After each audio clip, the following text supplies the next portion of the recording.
ଲୋକଗୀତ ପ୍ରତିଫଳିତ ସାମାଜିକ ଚିତ୍ରର ପରିଚୟ ଯେମିତି କ୍ୱେଶ୍ଚିନ୍ର ଆନ୍ସର୍ ବା ଉତ୍ତର ଆଲୋଚନା କରିବା। କ'ଣ ହେଲା ନା ଲିଖିତ ସାହିତ୍ୟର ରଚନା କରିବା ପୂର୍ବରୁ ବା ଲେଖିବା ପୂର୍ବରୁ ଲୋକ ସାହିତ୍ୟ ବଞ୍ଚି ରହିଥିଲା ଲୋକମାନଙ୍କ ମୁଖରେ। ଏହି ସାହିତ୍ୟ ଲୋକଗୀତରେ ସାମାଜିକ ଚିତ୍ର। ଲୋକଗୀତରେ ପଲ୍ଲୀ ସମାଜର ଟିକିନିକି ଚିତ୍ର ପ୍ରତିଫଳିତ ହୋଇଥାଏ।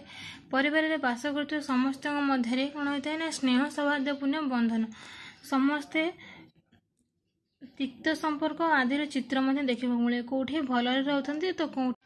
ଲୋକଗୀତରେ ସାଧାରଣତଃ ଶାଶୁକୁ ଅସହଯୋଗୀ, ସ୍ୱାମୀକୁ ମାତୃଭକ୍ତ, ଦେଢ଼ଶୁର ଅତ୍ୟନ୍ତ କ୍ରୋଧୀ, ନଣନ୍ଦ କଳହପ୍ରିୟ, ଯା ଓ ଦିଅର ଅସହିଷ୍ଣୁ ଭାବରେ ଚିତ୍ରିତ କରାଯାଇଛି। ଲୋକଗୀତରେ ସାଧାରଣତଃ କାନ୍ଦଣା ଗୀତରେ ଏହା ପ୍ରତିଫଳିତ ହୋଇଥାଏ। ବିଭିନ୍ନ ପର୍ବପର୍ବାଣି